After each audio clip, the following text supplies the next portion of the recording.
Hello guys. Recent நியூஸ்லாம் எப்படி இருக்குன்னா, ரியல் மேட்ரிட் வந்து ரோட்ரியை சைன் பண்ணுறதுக்கு ரொம்ப பக்கத்தில் இருக்காங்க. இன்னொரு ஒரு வாரத்துக்குள்ளே ரோட்ரி வந்து அஃபிஷியலாக சைன் பண்ணிடுவாங்கிற மாதிரி நியூஸ் இருக்குது. இந்த நியூஸ் எல்லாம் நம்புறதா இல்லை இதை எப்படி எடுத்துக்கிறதுன்னு தெரியல ஃபஸ்ட்டு. ஏன்னா ஃபஸ்ட் விஷயம், நம்ம ஏன் ரோட்ரிக்கு போகிறோம் அப்படின்னு எனக்கு புரியலை. ஏன்னா இப்போ ரீசெண்டாக வேர்ல்டு கப் நடந்துட்டு இருக்கப்போ தான் ஷுவமினியோட கான்ட்ராக்டை எக்ஸ்டெண்ட் பண்ணாங்க 2031 வரைக்கும். தட் மீன்ஸ் வந்து ஷுவமினி வந்து நம்ம கிளப்போட லாங் டேர்ம் பிளானில் இருக்காரு. ஸோ அந்த நம்பர் 6 சென்ட்ரல் டிஃபென்சிவ் மிட்ஃபீல்டருங்கிற பிளேஸ் வந்து ஷுவமினி கொடுக்குறாங்கிறது உறுதியாகுது. அதுக்கு மேலே வேல்வெடே ஜூட் பெல்லிங்ஹாம் ட்ராப் பண்ணுற அளவுக்கு டீம் போகுமான்னு எனக்கு தெரியலை. ஏன்னா ரெண்டு பேருமே ஸ்டார் பிளேயர்ஸ் டீமில் ஆல்ரெடி வெல் செட்டில்டு. வேல்வெடே வந்து ஆம் பேண்ட் வச்சுருக்காரு. ஜூட் பெல்லிங்ஹாம் இப்போ தான் ஒரு சூப்பர்வான வேர்ல்டு கப் டோர்னமெண்ட் முடிச்சுட்டு வந்திருக்காரு. அஃப்கோர்ஸ் ரோட்ரி வந்து கோல்டன் பால் வின் பண்ணார், ப்ராப்பர் ஸ்பானிஷ் பிளேயரு, அதெல்லாம் ஓகே. பட் ஆனால் இந்த ஸ்குவாடில் அவருக்கு என்ன பொசிஷன் கொடுக்க போகிறாங்கிறது எனக்கு கிளியராக இல்லை. அப்புறம் ரெண்டாவது Jose Mourinho factor. Jose Mourinho வந்து ஆப்வியஸ்லி 4-3-3 அப்படிங்கிற ஃபார்மேஷன் யூஸ் பண்ண மாட்டாருன்னு நான் ரொம்ப ஸ்ட்ராங்காக நம்புகிறேன். ஏன்னா அவர் வந்து அந்த எப்பயுமே அந்த 4-3-3 அப்படிங்கிற செட்டப்பில் போனதில்லை. மோஸ்ட்லி 4-2-3-1, அதாவது 4 defenders, 2 central defensive midfielders, 3 attacking midfielders, ஒரு ஸ்ட்ரைக்கர், அந்த ஃபார்மேஷன் தான் விளாடுவார். அந்த 3 அட்டாக்கிங் மிட்ஃபீல்டர்ஸில் அந்த அதாவது ரியல் மேட்ரிடோட ஃபர்ஸ்ட் டீமில் வந்து ரொனால்டோ வந்து லெஃப்ட் சைடு அட்டாக்கிங்கில் விளாண்டார், ரைட்டில் டிமரியா விளாண்டார். ரொனால்டோவுக்கு ஃப்ரீ ரோல் கொடுத்தாங்க. அதாவது அவர் வந்து ஃப்ரீ ஸ்கோரிங் பொசிஷனுக்கு எப்போனாலும் போகிற மாதிரியான ஒரு அட்டாக்கிங் செட்டப் அப்போ இருந்தது. அந்த டீம் தான் இன்ன தேதி வரைக்கும் லலிகாலே ஹையஸ்ட்டு ஒரு சீசனில் most number of goals score பண்ண டீமு. ஸோ இப்போ அப்படி இருக்கிறப்போ மொரினோ வந்து இந்த 4-3-3க்கு அடாப்ட் ஆவாரான்னு எனக்கு தெரில. பட் ஆனால் அவர் இன்டரில் யூஸ் பண்ண மாதிரி இந்த 4-4-2 டைமண்ட் அந்த மாதிரியான ஃபார்மேஷன் போகிறதுக்கான வாய்ப்புகள் இருக்குது.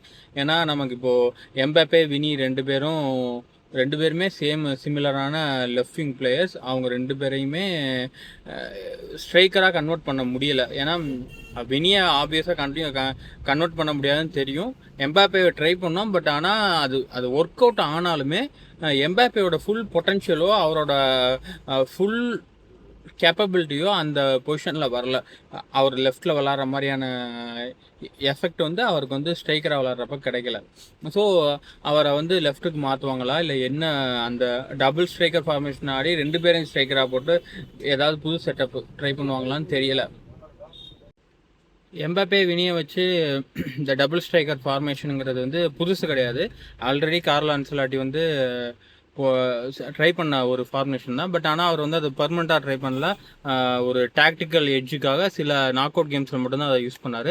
அந்த ஃபார்மேஷன் வந்து அப்பப்போ சரியாக ஒர்க் அவுட் ஆனாலும் லாங் டேர்மில் அதை வந்து சஸ்டெயின் பண்ண முடியுமான்னு தெரில. அதனால தான் அதை வந்து பர்மனெண்ட்டாக கார்லோ வந்து சிஸ்டம்குள்ளே கொண்டு வரல. ஸோ இப்போது மொரினோ அதை வந்து பெர்மனண்ட்டாக ட்ரை பண்ணணும்னு நினைக்கிறாரா என்னங்கிறது தெரில. பட் அப்படி ட்ரை பண்ணால் மேபி இந்த 4 பேரும் யார், சுவமினி, ரோட்ரி, வால்வெர்டே, ஜூட் பெல்லிங்ஹாம், இந்த 4 பேரும் ஒரு மிட்ஃபீல்டுக்குள்ளே அமையறதுக்கு வாய்ப்பு இருக்கே ஒழிய வேறு எந்த ஃபார்மேஷன் ட்ரை பண்ணாலும் இவங்க 4 பேரையும் டீமுக்குள்ளே விளாட வைக்க முடியாது. யாரையாவது ஒரு ஆளை ட்ராப் பண்ணணும்.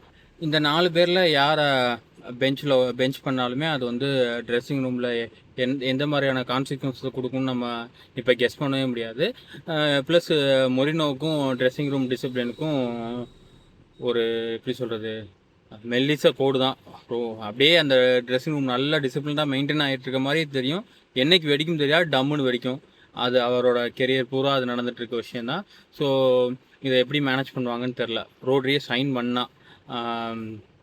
மூணாவது விஷயம் என்னென்னா, ரோட்ரி பர்சனல் லெவலில் அந்த ஒரு பிளேயர் மேலே ரியல் மேட்ரிட் ஃபேன்ஸுக்கே இருக்க கோபம் இருக்குல்ல.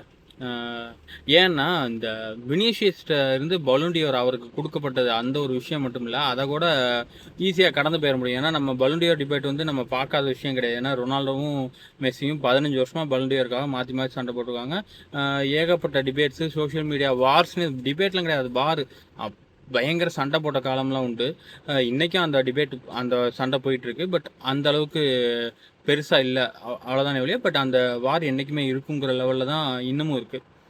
ஸோ அந்த மாதிரி வினிக்கும் ராட்ரிக்கும் பலூண்டியோர் கை மாறினதோட பெரிய பிரச்சனை இல்லை.